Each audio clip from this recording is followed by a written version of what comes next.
Hi, I'm the teacher component of the summer research program from Rutherford B. Hayes High School. I'm the physics teacher there. And my discussion is related to AND because it's on synchronization, but in this case, I'm looking at the synchronization of satellites of planets.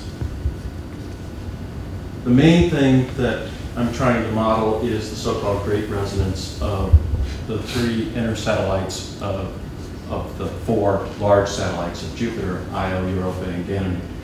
And there are a couple of things to pay attention to here. One is to notice that when Io and Europa are at conjunction, that occurs for every 2 orbits of Io, for each 1 orbit of Europa. And for every 2 orbits of Europa, Ganymede makes 1. So you have this 4 to 2 to 1 ratio in terms of their periods. But that's not the only thing that's unique about this particular synchronization, and it really is a synchronization instead of a resonance. The periods are synchronized, as the previous illustration just showed, but the orbits are also phase-locked and precessed together. They're elliptical orbits, and the ellipses themselves would be otherwise free to precess at separate rates. But in the case of the so-called great resonance, they are locked and they precess together. They're also tidally locked in that the same face of each moon faces Jupiter, just as our own moon faces the Earth. I mentioned the difference between a synchronization and a resonance. One of the resonances that is frequently studied is the Neptune-Pluto resonance, which is in a 2 to 3 resonance. And in that case, it is more really a resonance in that Neptune sort of pushes Pluto around. Pluto has very little effect on Neptune. Whereas in the case of the satellites of Jupiter, their masses are more comparable. They have mutual effects upon each other. And if you're trying to compare what I'm doing with what Anne did and with the pendulum, one of the differences is that a pendulum has 2 equilibriums. A stable equilibrium when the pendulum is all the way down, and unstable when it's up. And there are 4 possible equilibriums with the case of the satellites. And what we're looking at, and one of the things to pay attention to with respect to the phase, is this is the farthest approach for Io, but it's the closest approach for Europa. And here we have the closest for Io and the closest for Europa. And this seems to be the preferred state in my model, in spite of the fact that this one over here is the one that they prefer in reality. And that may have to do with the effect of Ganymede on the system. I'm not totally sure at this point. The model, in its base form, ignores Ganymede and Callisto. It has just Io and Europa. It's a Newtonian model. To sort of increase the visibility of the effects and perhaps to affect the time period, I've exaggerated all these centricities by a factor of 10, and it ignores the tidal influences.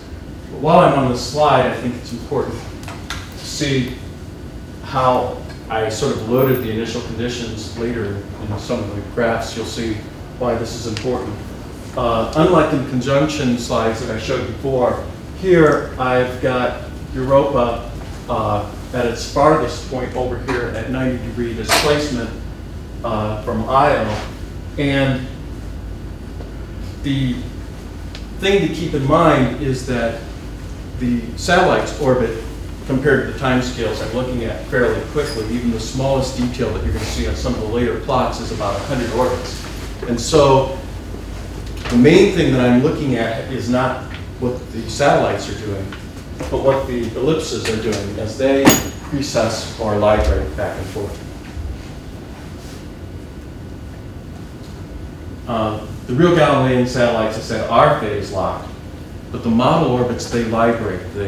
As they're orbiting, as the orbits are precessing like this, they oscillate like this back and forth as they precess.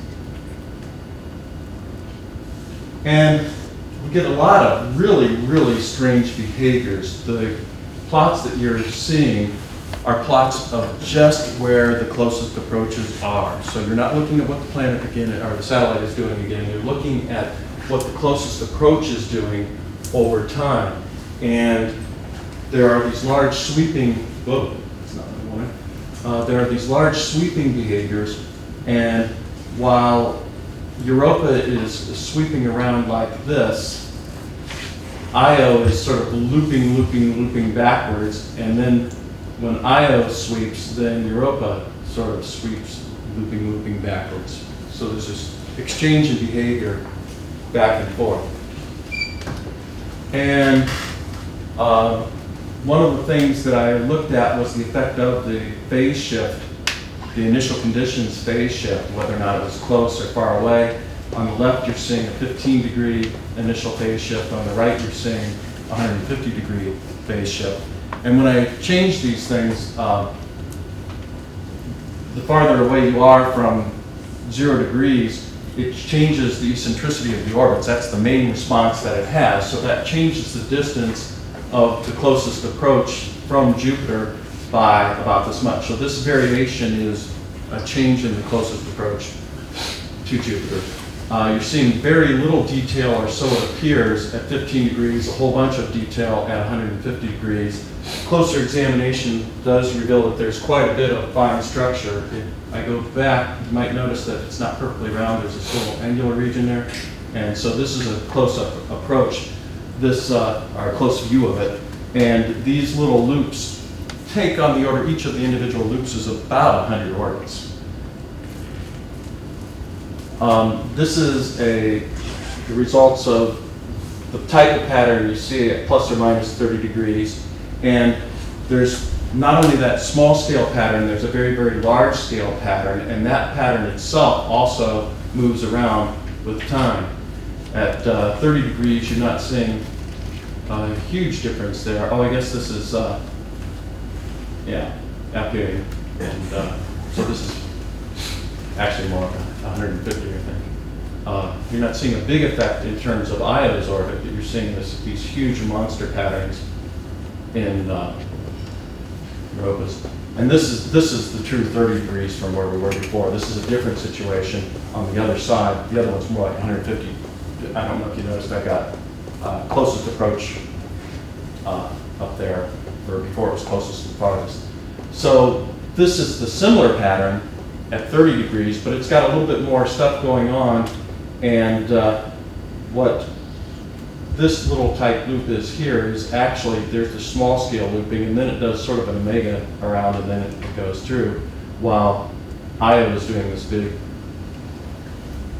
more complicated, and there's little loops within that.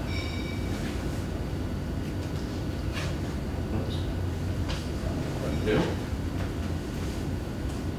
Not what I've done yet.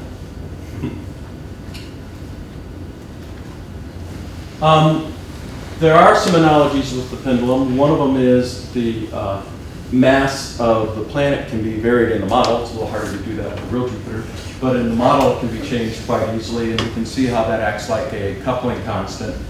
And as you decrease the mass, that's like decreasing the mass of Ann's board. It makes the masses of the pendulums dominate. Well, here the masses of the satellites is dominating, and you do get a decrease in the precession period.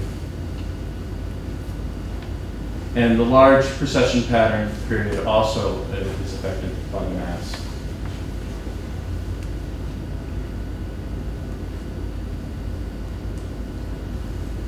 This is a graph of the eccentricity variations as a function of initial phase angle. I showed you the plus and minus 30 that's over here initially, and then I showed you the plus 30 over here. As you go to about 180 degrees, you get a much larger disturbance of the system. And the angular width of the precession loops, that's that big loop that you saw in, well, yeah, in this slide. In terms of that changes also as you go through.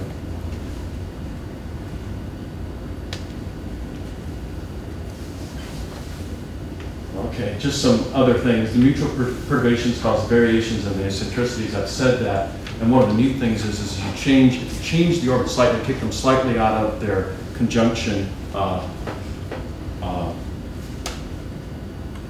synchronization and then bring them in, it's sort of like you're hitting the natural frequency and all of a sudden their interactions increase quite a bit. And as I mentioned, the model has a different preferred equilibrium. And some future things that I would like to do is to look for other correspondences between times and other parameters. One of the things that we'd love to know is if that libration, my model doesn't have any means for energy to go in or out of the system. And in the real system, the tidal locking, for example, can cause the angular momentum of the system to be transferred to the satellites and they can drift outward. One of the things that we'd like to look at in the future is to migrate IO outward to see if we can create the capture.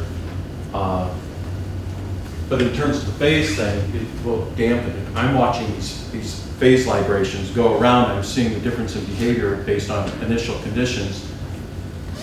But I haven't yet been able to model a way to get those to dampen so that it will actually kick itself toward phase lock. And that would be interesting to know. Ganymede almost certainly affects it. I did some runs with all 4 satellites. The behavior was so complicated, I simplified it, but I would like to go back and put Ganymede in and see if it changes that difference in preferred equilibrium. And I would like to know more about some of the other near resonances that occur, like Enceladus and Dione and Saturn. And I'm still trying to get someone to help me take my field trip to Jupiter. No one's helping me do that yet. There's lots of other questions, but I think I'll let you ask questions instead. So.